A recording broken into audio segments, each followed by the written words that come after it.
Oke, jadi sekarang saya mau ngajarin ke kalian tentang bagaimana cara YouTube itu menentukan video kalian itu layak untuk direkomendasikan atau tidak. Tentunya ke penonton-penonton baru ya. Kalian-kalian di sini yang mungkin nonton video pasti pernah ngerasa video kalian itu sudah bagus tetapi tidak direkomendasikan oleh YouTube, dan itu tandanya terlihat daripada views yang kalian dapatkan. Tapi tenang aja teman-teman ya, karena kamu nggak sendirian. Artinya di sini ada beberapa konten kreator, bahkan banyak saya bilang ya. Dan bahkan kreator tersebut merasa kalau YouTube itu pilih kasih. Tapi faktanya teman-teman ya, kalian harus sadar dulu kalau YouTube itu memang nggak punya perasaan. Dia itu cuman semacam kayak mesin yang bekerja berdasarkan data yang dia dapat atau dia kumpulkan dari channel kalian masing-masing. Dan hari ini, seperti yang saya informasikan di awal tadi, saya itu akan ngasih tahu ke kalian bagaimana cara YouTube itu menentukan video kalian itu layak untuk direkomendasikan atau tidak. Ini berdasarkan pengalaman saya pribadi ya, dari channel yang utama saya, yaitu The Pimpong Video. Biar kalian itu ngerti sistemnya gimana. Dan ketika kalian nanti sudah mengerti setelah nonton video ini, saya mau kalian itu main sesuai dengan aturan mainnya. Tadi di awal mungkin mendengar pada saat saya ngomong YouTube itu nggak pilih kasih, tetapi YouTube menggunakan data. Pernyataan ini harus kalian pahami dulu.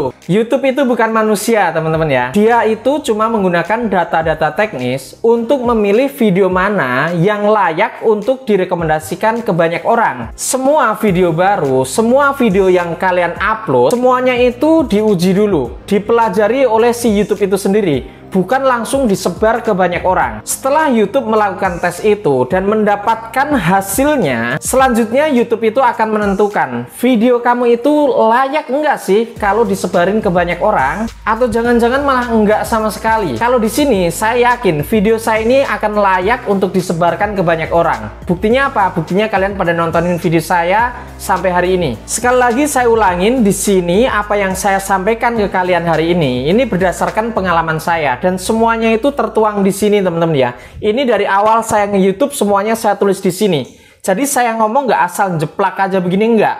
Cuman semuanya sudah berdasarkan data dan apa yang saya sudah pelajari selama ini. YouTube itu mengandalkan 3 sinyal utama untuk menentukan video kalian itu layak direkomendasikan atau enggak. Yang pertama adalah CTR, atau bahasa gampangnya itu saya di sini saya gariskan thumbnail gitu aja teman-teman ya. Jadi YouTube itu akan mengumpulkan data seberapa banyak orang itu ngeklik thumbnail dan judulnya. Tentunya yang udah kalian buat ya. Kemudian yang kedua, retensi teman-teman ya. Jadi seberapa persen orang itu nontonin video kamu. Misalkan begini, kalian itu membuat video dengan durasi 10 menit. Tapi ternyata orang itu nonton video kamu baru 20 detik langsung kabur. Udah fake di sini video kamu itu dianggap jelek oleh YouTube itu sendiri. Artinya nggak layak buat direkomendasikan lagi. Yang ketiga nih teman-teman ya, engagement, meliputi komentar, like, share, dan juga nonton sampai habis video kamu. Itu semuanya akan dihitung. Di sini saya simpulkan, jadi bukan views awalnya aja yang penting, tapi kualitas viewsnya juga. Maksudnya apa? Pasti kalian nggak ngerti kan?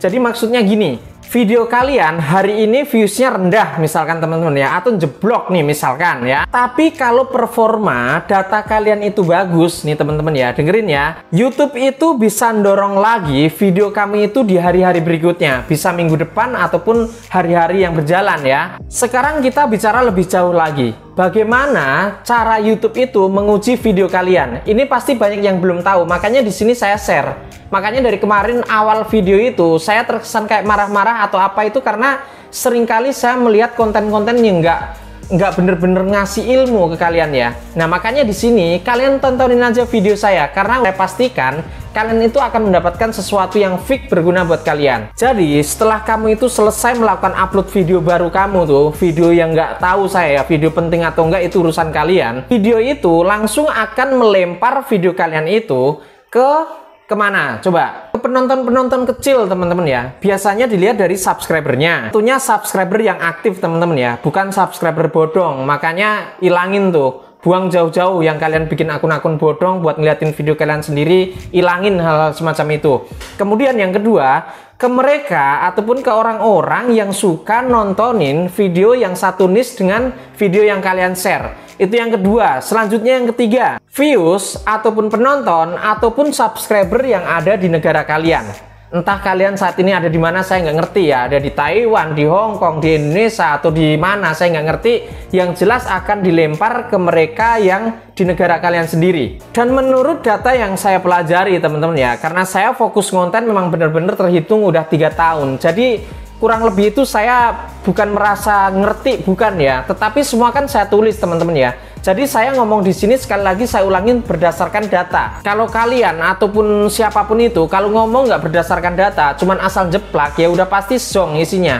Nggak akan berpengaruh apa-apa ke kalian. Jadi kalau video kamu pertama itu misalkan dilempar ke 100 orang dan ternyata nih teman-teman ya, yang nontonnya itu lama, kemudian responnya bagus ya di sini ya, like-nya oke, komentarnya oke, durasi tontonnya yang saya bilang tadi lama, maka selanjutnya video itu akan melempar ke penjumlah ataupun penonton yang lebih banyak lagi, nggak cuma 100, bisa ribuan, bisa puluhan ribu. Makanya 10 detik pada saat kalian itu membuat video itu benar-benar krusial dan harus kalian pentingin banget itu, kalian pikirin banget. Kalau opening kalian itu kuat teman-teman ya, penonton kalian itu akan stay. Tapi kalau opening kalian itu lemah, letoy, ya penonton akan skip. YouTube pun juga ogah buat nyebarin video kalian.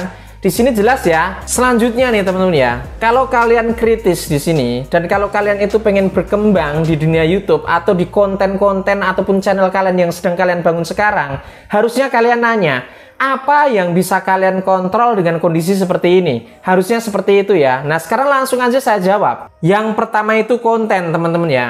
Tanyakan ke diri kalian, apakah konten kalian itu sebegitu menariknya buat audiens baru ataupun subscriber kalian? Di sini saya breakdown lagi ya, ke target kalian. Menarik enggak? Tanyakan ke diri kalian. Kemudian yang kedua, judul dan thumbnail. Apakah menggugah rasa penasaran, to the point aja, atau cuman bohongan nih teman-teman ya? Thumbnail dan judul kalian buat sedemikian rupa, padahal isinya nggak relevan dengan judul ataupun thumbnail yang kalian buat. Kalian tanya ke diri kalian sendiri lagi dan kalian cek video kalian sekarang masing-masing. Yang ketiga, hook awal. Ini selalu saya selipkan terus biar terngiang-ngiang di kalian. Jadi kalian selalu ingat, 10 detik pertama kalian usahakan itu membuat penasaran orang lain untuk tetap stay ke video yang udah kalian share. Cek tuh video kalian dari awal kalian ngebuat video, kalian ngupload, 10 detik pertama itu apa yang keluar di konten kalian itu. Apakah cuma hihi atau menjelaskan siapa kamu? Nggak usah dipedulikan itu yang mau menjelaskan siapa diri kamu dan sebagainya. Penonton nggak butuh itu. Kita ini bukan artis teman-teman ya. Nggak usah dijelasin. Mau kalian jelasin panjang lebar juga sampai mulut kita berbusa, nggak ada yang mau denger, nggak ada yang mau peduli juga. Kemudian yang keempat itu struktur isinya, isi daripada video yang kalian buat. Gimana caranya kalian itu mikir biar penonton itu stay di video kalian dari awal pembuka, tengah, bahkan sampai akhir video. Gimana caranya? Mikir, belajar. Makanya saya suka kemarin itu, siapa tuh, Kania Cita ya, bikin buku yang covernya itu makanya mikir. Itu udah tepat banget, bagus banget. Itu cocok banget buat orang-orang seperti kita nih kayaknya ya. Terima kasih ya Kania Cita ya.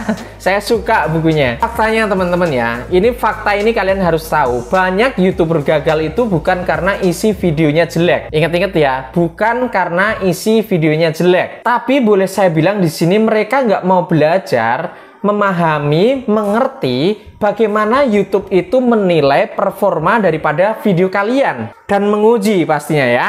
Kalian harus belajar ini teman-teman ya. Saya ambil contoh di channel saya aja deh ya. Ada beberapa video 3 atau 4 kalau nggak salah tuh ya. Di awal itu view-nya kecil teman-teman ya. Boleh saya bilang itu cuman 40 sampai 50-an orang yang nonton.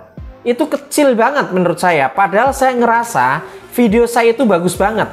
Menurut saya ya. Tetapi retensi tontonnya itu bagus teman-teman, tinggi. Penonton itu rata-rata berdasarkan data analitiknya itu hampir 70% mereka nonton. Dan tentunya dengan kondisi seperti ini YouTube itu melihat kemudian nyodorin lagi, nyebarin lagi thumbnail kita itu ke orang-orang yang belum subscribe. Seminggu kemudian yang terjadi apa? View-nya itu naik berkali-kali lipat. Ini pembuktian ya teman-teman ya. Ini berdasarkan evaluasi saya. Dimana semua data itu lebih penting daripada views awal. Ini kalian catat ya. Oke teman-teman, jadi sekarang harusnya kalian udah tahu ya, YouTube itu nggak pilih kasih ya, karena YouTube itu nggak punya perasaan juga. YouTube itu sistem. Tetapi di sini saya memastikan berdasarkan pengalaman saya. Saya ulangin selalu berdasarkan pengalaman saya. Jadi apa yang saya sampaikan, saya pun di sini bertanggung jawab ya. YouTube itu bekerja berdasarkan data. Udah titik ya, nggak pakai koma-koma lagi. Tugas kalian ini sebagai konten kreator teman-teman ya, dengerin ya. Kalian itu harus memberikan sinyal yang bagus melalui apa? Thumbnailnya, isi kontennya, kemudian retensi tontonnya ya. Thumbnailnya bagus, orang itu akan ngeklik video kamu. Videonya bagus isinya, maka retensi tonton itu naik. Saya bisa bilang pasti, sekali lagi saya ngomong ini berdasarkan data. Oke teman-teman ya, mudah-mudahan bisa dipahami. Nah kemarin saya juga nulis di tab komunitas ya, buat semuanya yang mungkin pengen gabung menjadi member VIP, saya bilang di sini ya, karena akan saya pantau langsung. Kalian bisa japri ke nomor saya, pendaftarannya murah banget, menurut saya cuman 1 juta aja. Kalian itu akan saya pandu selama 4 bulan. 4 bulan ini apa aja yang mau kalian dapatkan ya. Jadi yang pertama, saya akan discuss dulu ke kalian untuk materinya apa yang mau kalian usung. Kemudian tugas kalian itu hanya bikin video kemudian upload. Karena nantinya materinya, thumbnailnya, halaman channel kalian, tagnya, kalian udah nggak pusingin itu. Semuanya akan saya buat dan akan saya share ke kalian itu setiap hari Minggu. Setiap hari Minggu kalian akan saya kirimkan 6 materi ya. 6 materi itu udah judulnya, udah thumbnailnya, udah script kalian bikin videonya itu nanti bagaimana runtutannya. Semuanya udah saya buatin. Jadi kalian tinggal fokus mikirin yang namanya bikin konten, ngedit, ngupload, selesai. Kalian udah nggak pusing-pusing lagi mikirin yang namanya thumbnailnya bagaimana, judulnya bagaimana, tagnya seperti apa, kata kuncinya bagaimana. Kalian udah nggak usah pusingin. Dan 1 juta ini kalau kalian bilang mahal itu ya kebangetan. Kalau kalian hitung 1 juta dibagi 4 bulan, kemudian kalian itu mendapatkan video itu hampir setiap hari 1, itu terhitung sangat murah. Balik lagi di sini tujuan saya hanya untuk ngebantu kalian biar nggak tersesat dengan channel-channel yang memberikan informasi yang menurut saya kurang pas. Itu aja ya. Dan kalau kamu misalkan menyukai video saya hari ini, jangan lupa di subscribe, like, share juga ke teman-teman kalian, ke pacar kalian boleh, ke teman kalian boleh, ke mantan kalian boleh, ke orang tua kalian juga boleh. Tulis juga di kolom komentar algoritma mana, di bagian mana yang masih membuat kalian itu pusing. Karena saya akan bantu jawab dan menyelesaikan masalah perpusingan kalian itu. Oke gitu aja, terima kasih dan sampai jumpa.